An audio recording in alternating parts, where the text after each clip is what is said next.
الحمد لله رب العالمين والصلاة والسلام على سيد المرسلين نبينا محمد وعلى آله وصحبه أجمعين أما بعد أعوذ بالله من الشيطان الرجيم بسم الله الرحمن الرحيم إنا أعطيناك الكوثر فصل لربك وانحر إن شانئك هو الأبتر ఖురాన్ క్రమంలో ఇది 108వ సూర. ఖురాన్లోని చాలా చిన్నగా ఉన్నటువంటి రెండు సూరాలు సూరతుల్ కౌసర్ ఇది మరియు సూరతుల్ అస్ర్. ఈ సూర ఇంత చిన్నగా ఉన్నప్పటికీ భావపరంగా ఇందులో చాలా గొప్ప విషయాలున్నాయి. ఒక్కసారి మీరు పదాలపై శ్రద్ధ వహిస్తూ అనువాదాన్ని గ్రహించండి. ఇన్నా, నిశ్చయంగా మేము.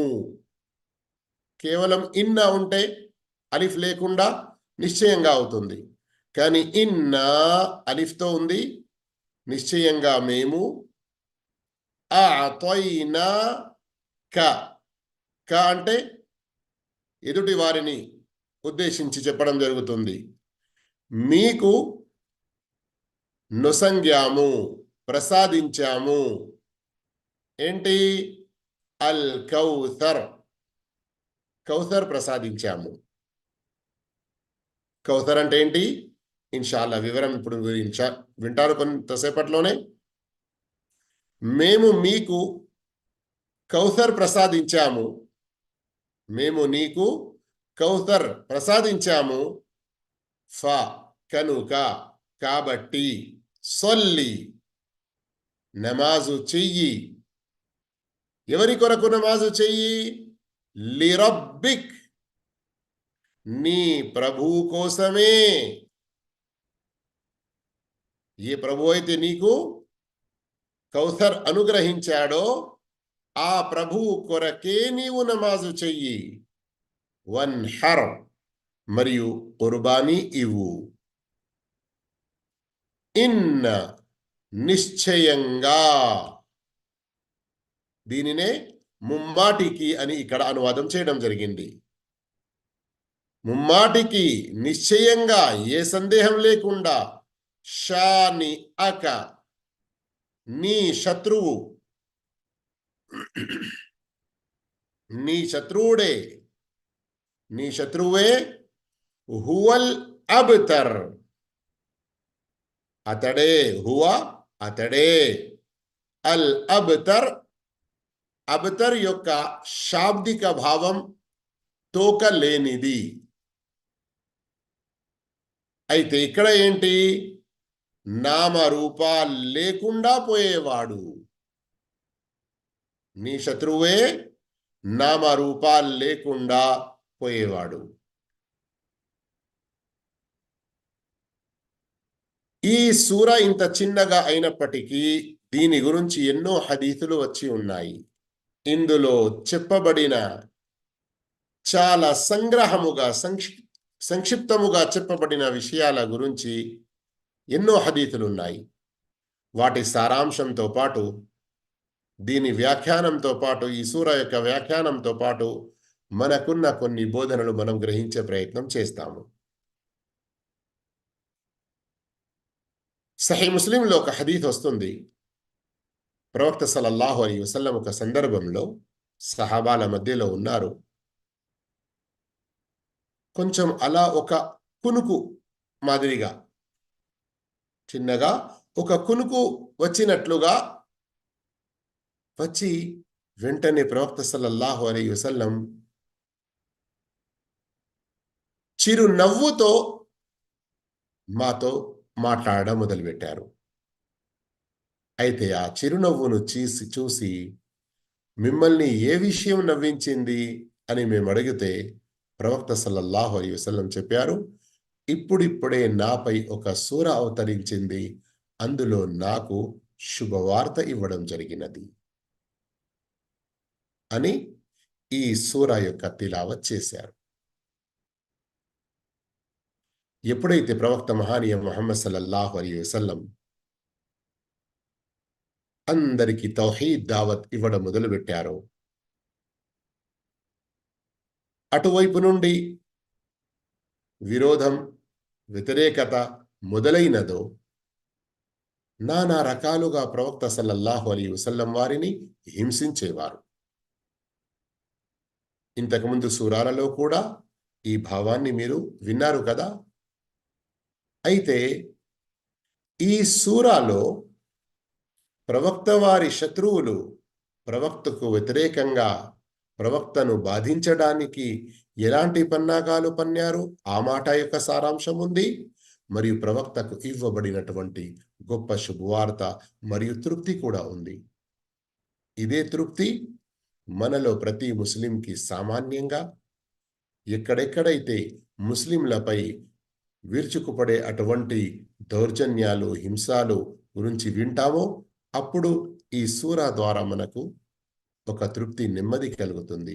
మరియు ప్రత్యేకంగా ఎవరైతే దావత్ మైదానంలో ఉన్నారో, ధర్మ ప్రచారంలో ఉన్నారో, సత్యాన్ని బోధిస్తున్నారో, అసత్యాన్ని ఖండిస్తున్నారో అలాంటి వారి కొరకైతే ఇది చాలా గొప్ప శాంతినిచ్చు, తృప్తినిచ్చు సూర. ఎలా? మక్కా, ప్రత్యేకంగా మక్కాలోని కాబతుల్లాకు బాధ్యులైనటువంటి ఖురైషులు ఈ కాబతుల్లాకు బాధ్యత వహిస్తున్నందుకు ఒక గౌరవం చుట్టుపక్క దేశాల్లో చాలా ఉండినది. మదీనా దాని పాత పేరు యథ్రిబ్. మన ప్రవక్త ముహమ్మద్ సల్లల్లాహు అలైహి వసల్లం వలస వచ్చిన తర్వాత నుండి మదీనతు నబీ అని దాని పేరు పడింది, మదీనా అనడం జరిగింది. అయితే యథ్రిబ్లోని యూదులతో కూడా ముష్రికులకు సంబంధం ఉండినది. ఒక సందర్భంలో ఈ యూదులలోని ఒక నాయకుడు కఅబ్ బిన్ అష్రఫ్ అత్యంత బద్ధ శత్రువు ప్రవక్త సల్లల్లాహు అలైహి వసల్లం వారికి. ప్రవక్త ముహమ్మద్ సల్లల్లాహు అలైహి వసల్లం సత్య ప్రవక్త. వారి యూద గ్రంథాల్లో ఏ ప్రవక్త గురించి అయితే చెప్పబడిందో ఆ ప్రవక్తయే అని ఖచ్చితంగా తెలిసినప్పటికీ తమ ప్రపంచ వ్యామోహాల కొరకు వారు ప్రవక్తతో శత్రుత్వం వహించారు. అయితే ఆ కఅబ్ బిన్ అష్రఫ్ ఒకసారి మక్కాకు వస్తాడు. అప్పుడు మక్కాలోని కొందరు నాయకులు ప్రవక్త సల్లల్లాహు అలైహి వసల్లంకు వ్యతిరేకంగా అతనితో కలిసి మీ పూర్వ గ్రంథాల్లో కూడా చాలా విషయాలు ఉన్నాయని అంటూ ఉంటారు కదా, ఈ ముహమ్మద్ సల్లల్లాహు అలైహి వసల్లం ఇతని గురించి మీ వద్ద ఏదైనా ఇతన్ని అడ్డుకోవడానికి ఇంకా కొత్త ప్రయత్నాలు ఏమైనా లేవా? ఈ విధంగా మాటలు కొనసాగుతున్నాయి. పన్నాగాలు పన్నుతున్నారు. దుశ్చేష్టలకు పాల్పడడానికి వారి యొక్క థింక్ ట్యాంకర్స్ చెడు ఆలోచన, చెడు సమాలోచనల్లో పడ్డారు. ఆ సందర్భంలో వారు మాట్లాడుకుంటూ ప్రవక్త సల్లల్లాహు అలైహి వసల్లం వారిని ఎంతో నౌదుబిల్లా, అస్తగ్ఫిరుల్లా, హీనంగా, ఎంతో చిన్న, అతనిది ఏంటి విలువ, అతనిది ఏమిటి, అతడు వచ్చి స్వేచ్ఛగా నమాజు కూడా కావతుల్లాలో చేయలేడు, అతని గురించి మీరేమిటి భయపడేది, అతనికి ఏ మగ సంతానమే లేదు, ఏదో చెప్పుకుంటున్నాడు, 4 రోజులు ఇలాగే కొంచెం నౌజుబిల్లా, అస్తగ్ఫిరుల్లా అరుస్తాడు కావచ్చు, తర్వాత నామ రూపాలు లేకుండా అతని యొక్క పరిస్థితి అయిపోతుంది. మీరు కఅబ్ బిన్ అష్రఫ్ ఖురైష్ ప్రవక్త వారి శత్రువులతో అంటున్నాడు, మీరు సత్యధర్మంపై ఉన్నారు, నౌజుబిల్లా, అస్తగ్ఫిరుల్లా, అతని గురించి ఎక్కువగా పట్టించుకోకండి, రేపటి రోజు అతని పేరు తీసుకునేవారు ఎవరూ ఉండరు. ఈ విధంగా కొన్ని మాటలు అనేశాడు. వారు చాలా సంతోషపడ్డారు. అప్పటికే ప్రవక్త సల్లల్లాహు అలైహి వసల్లం వారి మొదటి భార్య హజరత్ ఖదీజా రదియల్లాహు తాలా అన్హా వారి ద్వారా 2 కుమారులు పుట్టి చిన్నతనంలోనే మరణించారు. అయితే అరబ్బుల వద్ద కూతుళ్ళ కంటే కొడుకులకు గౌరవం, గర్వం అనేది ఉండేది. నాకు కొడుకు ఉంటే నా పేరును, నా ప్రఖ్యాతిని కాపాడేవాడు, నా వెనుక నా కొరకు ఒక గొప్ప నిదర్శనగా నిలుస్తాడు అని గర్వించేవారు వారు. అయితే ఎప్పుడైతే ప్రవక్త ముహమ్మద్ సల్లల్లాహు అలైహి వసల్లం వారి 2 మగ సంతానం చిన్నతనంలోనే చనిపోయారో, ఇది కూడా వారు ఒక సాకుగా చేసుకొని, ఇక ఈ ముహమ్మద్కైతే కొడుకులే ఎవరు లేరు, రేపటి రోజు ఇతన్ని గుర్తు చేసేవారు, ఇతని వంశం మిగిలేది ఎక్కడా, నామరూపాలు లేకుండా పోతాడు అని ఈ విధంగా ఎగతాళి చేస్తూ మానసికంగా బాధించేవారు. అయితే అల్లాహు తాలా ఆ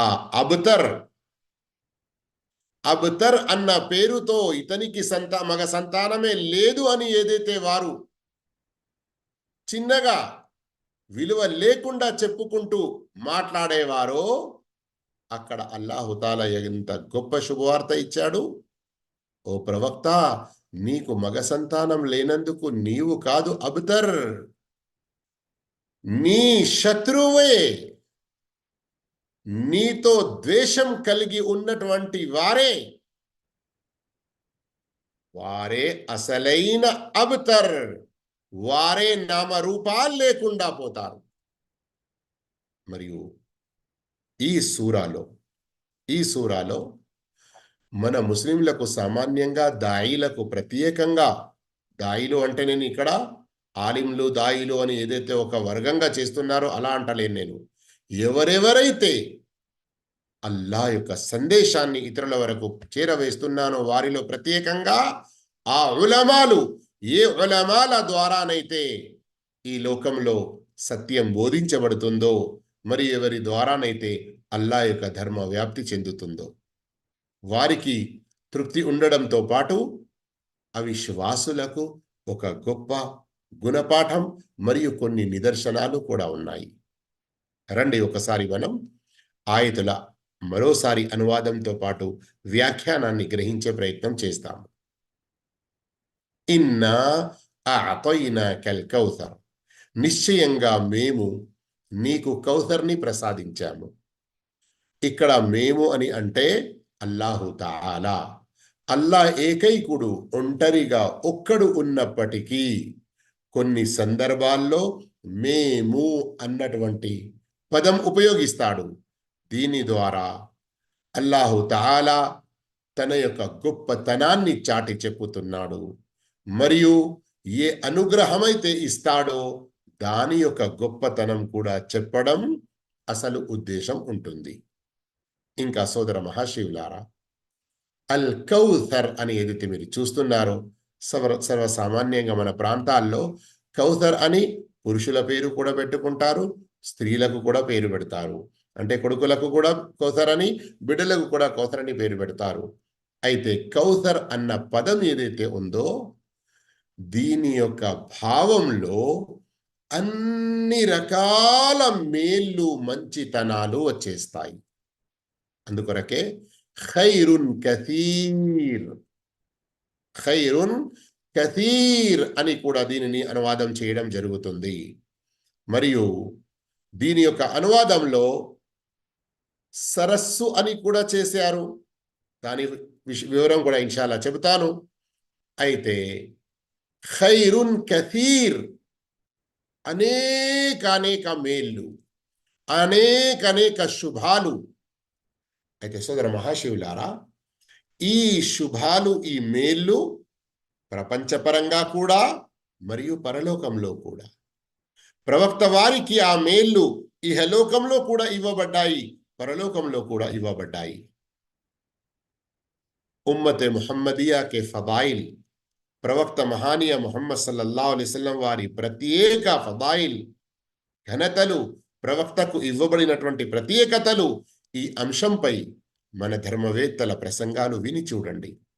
ఉర్దూ తెలిసిన వారు మా యొక్క గౌరవ గురువులైన ఫదీలతు షేఖ్ మక్సూదుల్ హసన్ హఫిదహుల్లా వారి పుస్తకం కూడా ఉంది, అది కూడా చదవవచ్చును. ప్రవక్త మహానీయ ముహమ్మద్ సల్లల్లాహు అలైహి వసల్లం వారి గురించి వారు ఎలా హీనంగా, నీచంగా, తక్కువ భావంలో చెప్పుకునేవారో దానికి భిన్నంగా స్వయం వారే నామరూపాలు లేకుండా అయిపోయారు. కానీ ప్రవక్త సల్లల్లాహు అలైహి వసల్లం వారి విషయం చూస్తే ఒక్కటి కాదు, రెండు కాదు, పదులు వందల్లో చెప్పుకున్నా గాని తక్కువే. ఏంటి? ప్రవక్త సల్లల్లాహు అలైహి వసల్లం వారి కేవలం ఒక పేరు విషయం తీసుకుంటే, అష్హదు అన్న ముహమ్మదర్ రసూలుల్లాహ్ అని ఈ ప్రపంచంలో అజాన్ రూపంలో ఏ ఒక్క క్షణం కూడా ఎక్కడా గ్యాప్ లేకుండా ఈ అజాన్ జరుగుతూనే ఉంటుంది. దీని కొరకు కొన్ని వీడియోలు కూడా వచ్చాయి.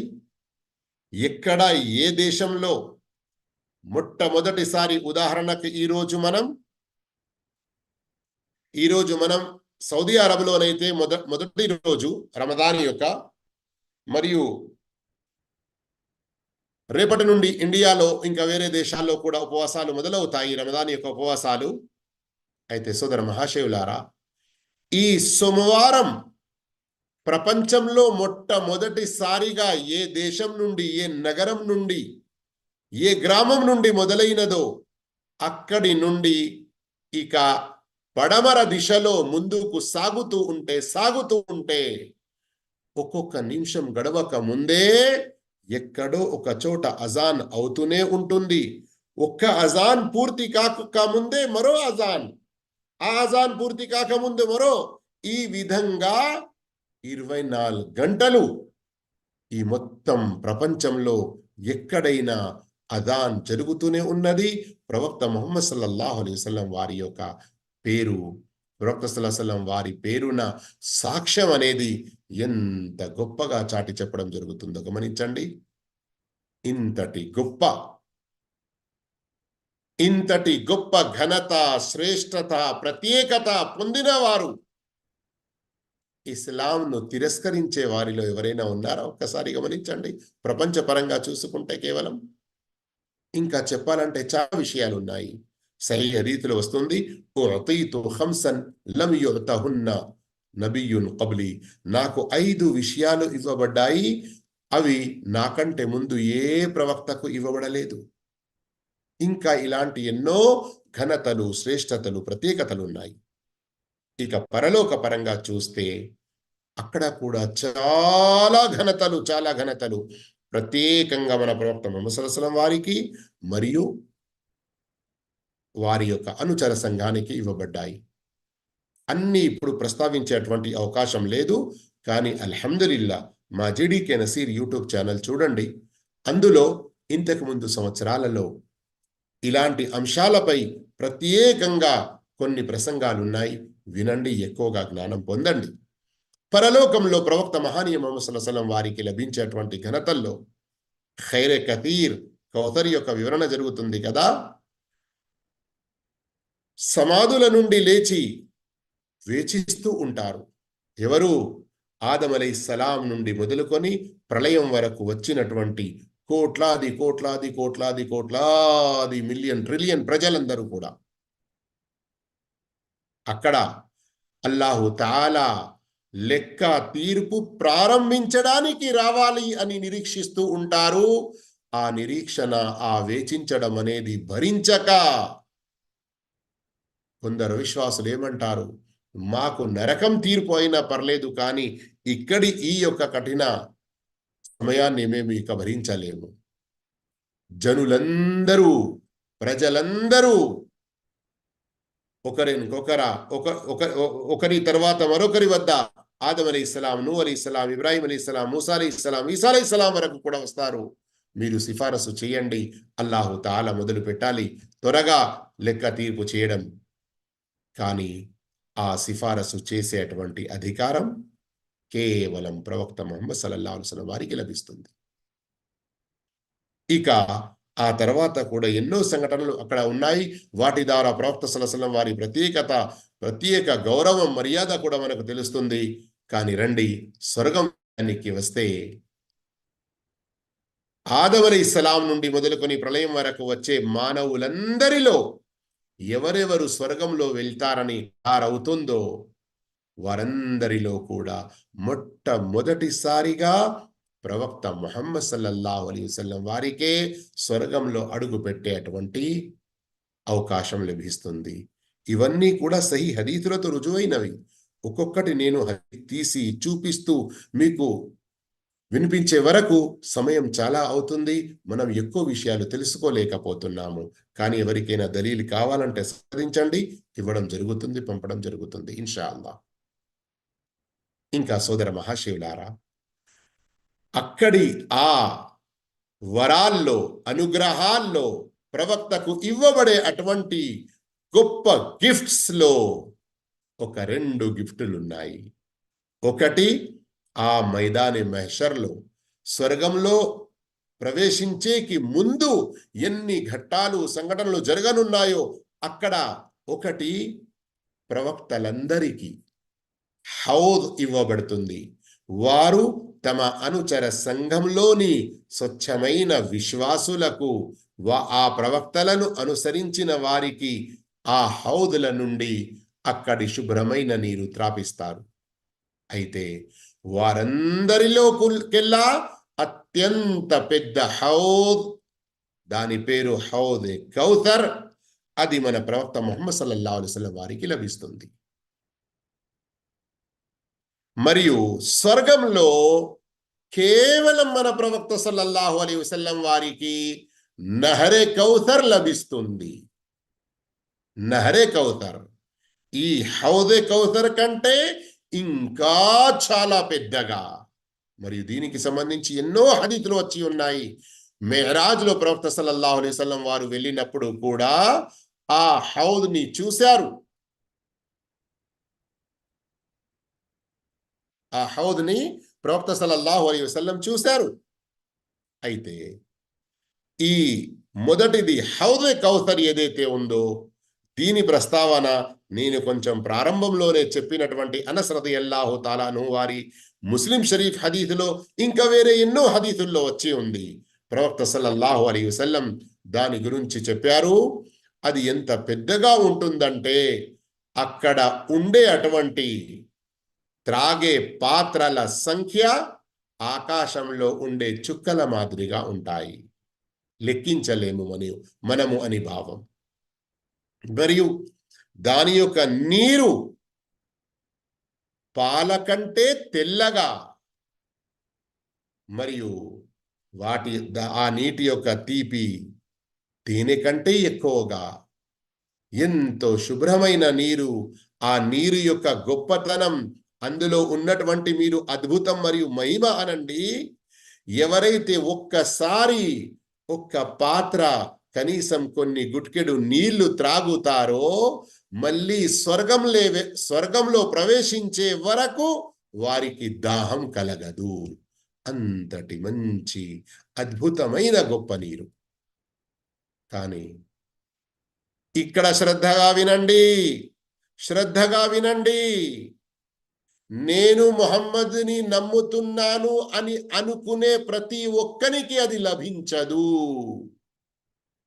నేను అల్లాను ఆరాధిస్తున్నాను, ముహమ్మద్ సల్లల్లాహు అలైహి వసల్లం వారిని సత్య ప్రవక్తగా నమ్ముతున్నాను అని నోటితో చెప్పుకునే ప్రతి ఒక్కరికి, అవిశ్వాసులకైతే లభించదు.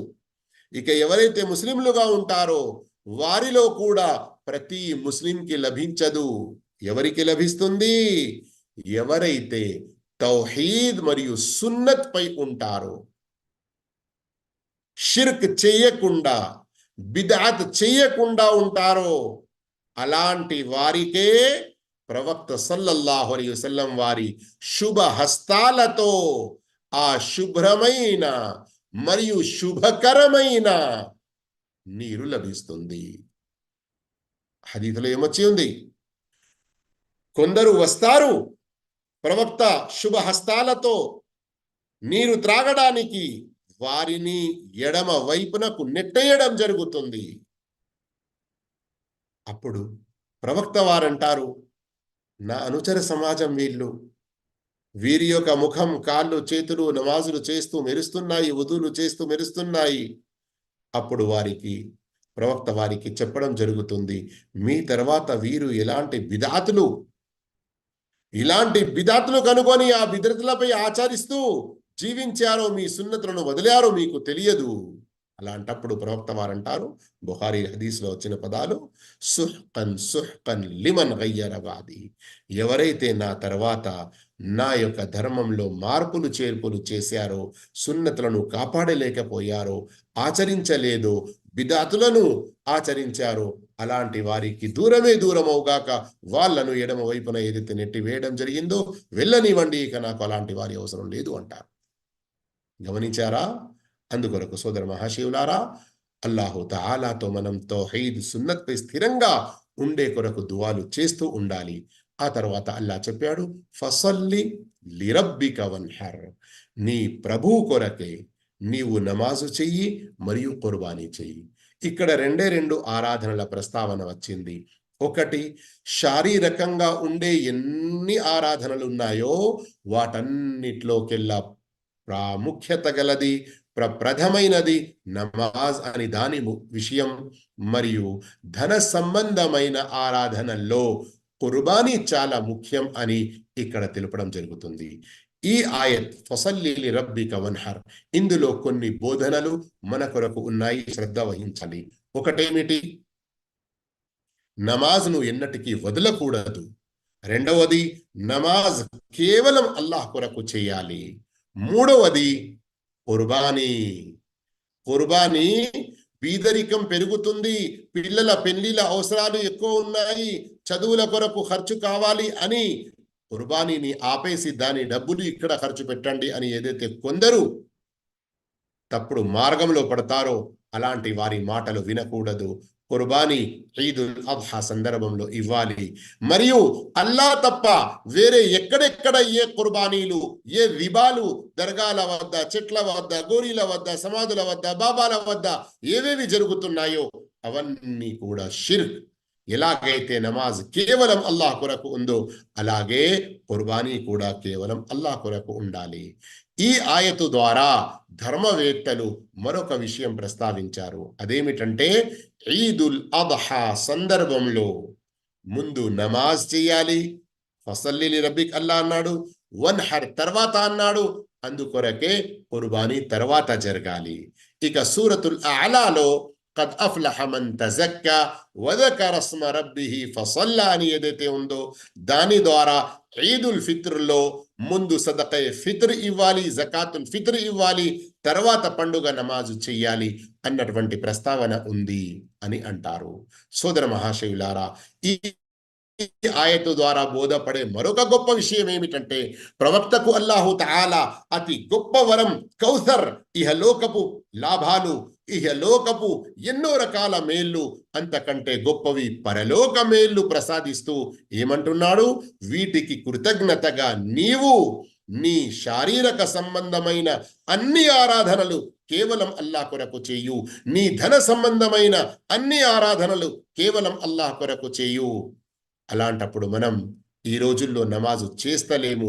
అల్లా మనకు ఈ శరీరమే ఇచ్చాడు, శరీరంలో ఇన్ని అవయవాలు ఇచ్చాడు, మనకు ఇస్లాం యొక్క అల్లా రబ్బుల్ ఆలమీన్ అనుగ్రహం ప్రసాదించాడు. అయినా ఎవరైనా నమాజు చేస్తలేరంటే వారు అల్లా యొక్క కృతజ్ఞతకు చాలా దూరంగా ఉన్నవారవుతారు. ఇన్న షానిఅక హువల్ అబ్తర్, నిశ్చయంగా నీ యొక్క శత్రువే, నీ పట్ల ద్వేషం కలిగి ఉన్నవాడే నామరూపాలు లేకుండా పోయేవాడు. మీరు కళ్ళారా చూస్తున్నారు. ప్రతి ఒక్క విశ్వాసికి ప్రత్యేకంగా, అంతేకాదు అవిశ్వాసులకు కూడా తెలిసిన విషయం అదేమిటంటే, ప్రవక్త ముహమ్మద్ సల్లల్లాహు అలైహి వసల్లం వారికి వాస్తవంగా ఏ ఒక్క మగ సంతానం ద్వారా ఆయన వంశం ముందుకు సాగలేదు. కానీ వారి యొక్క కూతుర్ల ద్వారా, ప్రత్యేకంగా ఫాతిమా రదియల్లాహు తాలా అన్హా ద్వారా అల్లాహు తాలా ఏ వంశ పరంపరను కొనసాగించాడో ఇప్పటికీ వాస్తవంగా హజరత్ హసన్, హజరత్ హుసైన్ రదియల్లాహు అన్హుమాల వరకు వంశ పరంపరం చేరే అటువంటి వారు ఈ లోకంలో ఉన్నారు. అంటే ప్రవక్త వారు ధర్మపరంగా వారి యొక్క బిడ్డలు అనండి మనమందరము ధర్మపరంగా, కానీ అంతేకాకుండా వంశపరంగా కూడా అల్లాహు తాలా కూతుర్ల ద్వారా, ప్రత్యేకంగా ఫాతిమా రదియల్లాహు తాలా ద్వారా దీనిని అల్హమ్దులిల్లా కొనసాగించాడు, మిగిలి ఉంచాడు. అంటే ఇక్కడ కూడా మరొక గొప్ప బోధ ఏమిటంటే కేవలం బిడ్డలను కాకుండా కొడుకులకే ప్రాధాన్యతనిచ్చేవారు, వారికి ఇక్కడ గుణపాఠం ఉన్నది. ఈ టాపిక్ని చూస్తే ఇంకా ఎన్నో విషయాలు ఇందులో వస్తాయి. వేరే ఏదైనా సందర్భంలో మనం తెలుసుకుందాము. ఈ సూరా ద్వారా మనకు తెలిసినటువంటి విషయాలతో మనం ఇస్లాంపై స్థిరంగా ఉండి, తౌహీద్ సున్నత్పై స్థిరంగా ఉండి, ముస్లిమేతర మన సోదరులకు కూడా ప్రవక్త వారి గొప్పతనం చాటి చెప్పి ఇస్లాం సత్యాన్ని వారికి తెలియజేద్దాము. మరియు మనం నమాజ్, కుర్బానీ, ఇంకా ఇతరతర అన్ని అల్లా యొక్క ఆదేశాలను పాటిస్తూ ఉందాము. అల్లా మనందరికీ సద్భాగ్యం ప్రసాదించుగాక. ఆమీన్. వాఖిరు దావానా అల్హమ్దులిల్లాహి రబ్బిల్ ఆలమీన్. వస్సలాము అలైకుం వరహ్మతుల్లాహి వబరకాతుహు.